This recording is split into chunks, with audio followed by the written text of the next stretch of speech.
नमस्कार, स्वागत है आपका चौथा पैगाम में। आपके साथ मैं हूं फिरदौस। आई नजर डालते आज की गतिविधियों पर। जिला कलेक्टर भव्या मित्तल के निर्देशानुसार 21 जून को अंतर्राष्ट्रीय योगा दिवस को लेकर आम जनमानस में जागरूकता फैलाने के उद्देश्य से 3 दिवसीय प्राणायाम शिविर का आयोजन किया जा रहा है। मध्य प्रदेश में आयुष विभाग से प्राप्त निर्देशों के परिपालन में जिला कलेक्टर भव्या मित्तल के निर्देशानुसार 21 जून को अंतर्राष्ट्रीय योग दिवस हेतु आम जनमानस में जागरूकता लाने के उद्देश्य से 3 दिवसीय योग प्राणायाम आसन का शिविर लालबाग रोड स्थित मरीचिका गार्डन में प्रातः 6 बजे से आयोजित किया जा रहा है। जिला आयुष अधिकारी डॉक्टर कविता गढ़वाल ने बताया कि एक अभियान के तहत जिला आयुष विभाग जन अभियान परिषद हार्टफुलनेस संस्था के संयुक्त प्रयासों से यह आयोजन किया जा रहा है। हार्टफुलनेस संस्था हैदराबाद की प्रशिक्षित डॉक्टर नीलम अग्रवाल द्वारा मेडिटेशन कराया जा रहा है और योग के बारे में बताया जा रहा है। शिविर में शहर के सभी सामाजिक संस्था के बड़ी संख्या में सदस्य उपस्थित रहे और जिला आयुष विभाग द्वारा 21 जून को अंतर्राष्ट्रीय योग दिवस के अवसर पर अधिक से अधिक संख्या में उपस्थित रहने का आग्रह किया। बुरहानपुर के अधिवक्ता की बेटी ने नवीन संसद भवन में इंटीरियर का काम पूरा किया है। अब वो प्रधानमंत्री आवास और उपराष्ट्रपति आवास में इंटीरियर का काम करेगी। हाल ही में राजधानी दिल्ली में नवनिर्मित संसद भवन का लोकार्पण हुआ। इस नवीन संसद भवन निर्माण में इंटीरियर डिजाइनर के रूप में मध्य प्रदेश की बेटी बुरहानपुर निवासी आस्था देवताले इस ऐतिहासिक टीम की सदस्य रहीं। बुरहानपुर अल्प प्रवास पर आई इंटीरियर डिजाइनर आस्था देवताले ने अपने अनुभव मीडिया से साझा किए। उन्होंने कहा कि जब उन्हें और उनके परिवार को पता चला कि भारतीय संसद के नवीन भवन इंटीरियर की टीम में उसे शामिल किया गया है तो उनकी खुशी का ठिकाना नहीं रहा। आस्था देवताले ने बताया कि नवीन संसद भवन काफ़ी ऐतिहासिक है। इस भवन का निर्माण एक एक चीज़ भारतीय संस्कृति से प्रेरित है। भवन के फर्नीचर, कालीन, डिज़ाइन की टीम में उनका विशेष योगदान रहा। अपनी बेटी की इस ऐतिहासिक उपलब्धि से परिवार काफ़ी गौरवान्वित है। परिवार ने संदेश दिया कि ये शिक्षा की ताकत है, लिहाजा सभी माता पिता अपने बच्चों को, खासकर बेटियों को, उनकी रुचि के मुताबिक शिक्षा ग्रहण करने में मदद करें।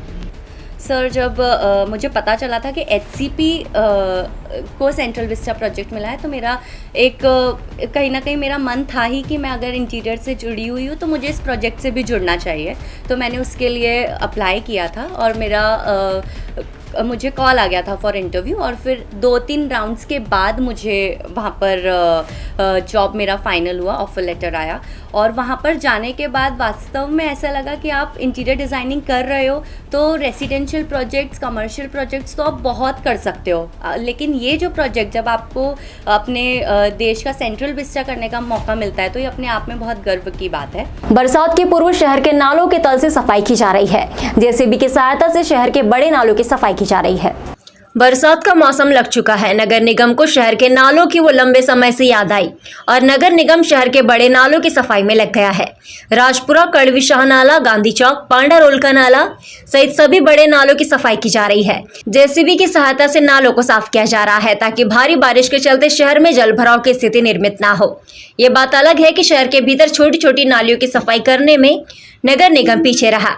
नगर निगम की व्यवस्था कितनी कारगर साबित होगी ये तो आने वाला वक्त ही बताएगा। आप सभी जानते हैं वर्षा पूर्व जो नालों की सफाई होती है नगर निगम ने पिछले माह मई से ही प्रारंभ कर दी थी और शहर के जितने आंतरिक नाले लगभग हमने 16 नाले चिन्हित किए थे, उनसे लगभग 250 ट्रॉली से अधिक मात्रा में गाद निकाली जा चुकी है और शहर के अंदरूनी हिस्से में नालों की सफाई बड़ी तत्परता से हम लोगों ने की है।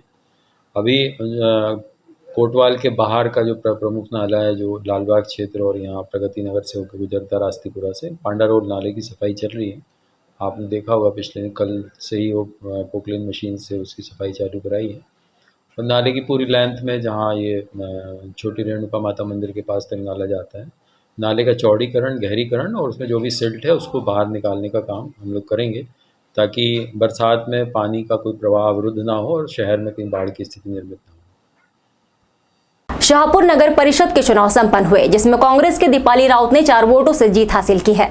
इस परिणाम से कांग्रेसियों में उत्साह है।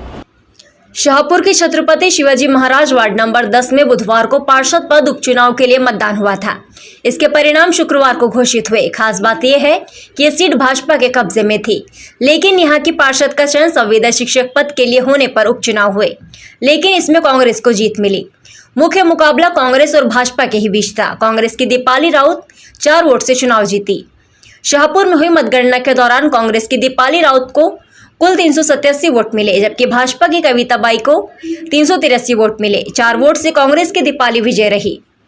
इस एकमात्र सीट के लिए कांग्रेस भाजपा ने अपनी ओर से पूरी ताकत झोंक दी थी। कांग्रेस की ओर से पूर्व गृह मंत्री बाला बच्चन यहां प्रचार के लिए आए थे, तो वही भाजपा से पूर्व मंत्री अर्चना चिटनिस ने भी यहां लगातार प्रचार किया था। यह 85.5% मतदान हुआ था। 898 में से 777 मतदाताओं ने मतदान किया था, जिसमें 401 पुरुष और 376 महिलाएं शामिल थी। शाहपुर नगर परिषद में पिछले साल ही चुनाव हुए थे, लेकिन यहां से भाजपा के वैशाली राजकुमार आखरे ने इस्तीफा दे दिया था। दरअसल वैशाली का चयन शिक्षक पद के लिए हो गया था, जिसके बाद उन्होंने इस्तीफा दे दिया था। यही वजह रही कि अब यह उपचुनाव हुआ। पिछली बार इसी वार्ड में 71% मतदान हुआ था, लेकिन इस बार 85.5% मतदान हुआ। नगर परिषद में भाजपा का कब्जा है। कुल 15 वार्ड है, इसमें भाजपा के 8 पार्षद है, जबकि कांग्रेस के 5 पार्षद एक निर्दलीय है। अब यहाँ कांग्रेस के 6 पार्षद हो गए हैं। खास बात यह है कि जिस वार्ड से कांग्रेस की दीपाली 4 वोटों से जीती है, वो वार्ड नगर परिषद अध्यक्ष का है। इसे लेकर दीपाली राउत ने कहा, आमजन ने मुझे सपोर्ट किया, प्रत्येक कार्यकर्ता ने मेहनत की, इसी का परिणाम है कि हम यहाँ से चुनाव जीत सके। जनता की उम्मीदों पर खरा उतरने का पूरा प्रयास करूंगी।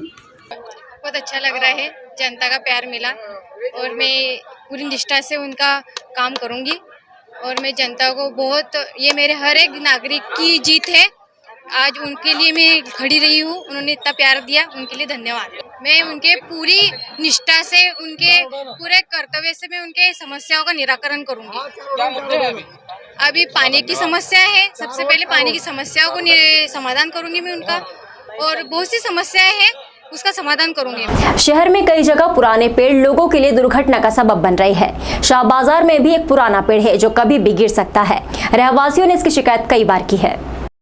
बारिश पानी के चलते शहर में कई बार हवा आंधी ने कोहराम मचाया है और कई पेड़ इस वर्ष की हवा आंधी में जमींदोज हुए हैं। बावजूद इसके नगर निगम इस ओर ध्यान नहीं दे रहा। कई बार जरा सी हवा आंधी के कारण शहर में चारों तरफ अंधेरा हो जाता है। विद्युत विभाग भी औपचारिक रूप से खानापूर्ति कर रहा है। कई बार लोग शिकायतें करके थक चुके हैं, लेकिन कोई सुनवाई नहीं कर रहा है। शहर के शाह बाजार दत्त मंदिर के पास एक बहुत पुराना पेड़ है जो बड़ी दुर्घटना को बढ़ावा दे रहा है। स्थानीय लोगों का कहना है कि कई बार नगर निगम बिजली विभाग में शिकायत कर चुके हैं, लेकिन कोई सुनवाई नहीं कर रहा। एक बार फिर से लोगों ने इसकी शिकायत संबंधित विभाग से की है और अपील की है कि जल्द से जल्द इस पेड़ को या तो छांटा जाए या इसका किसी प्रकार का इंतजाम किया जाए, वरना हवा आंधी के कारण ये पेड़ अगर गिरा तो कई जनहानि भी होगी और बिजली के तार भी टूटेंगे।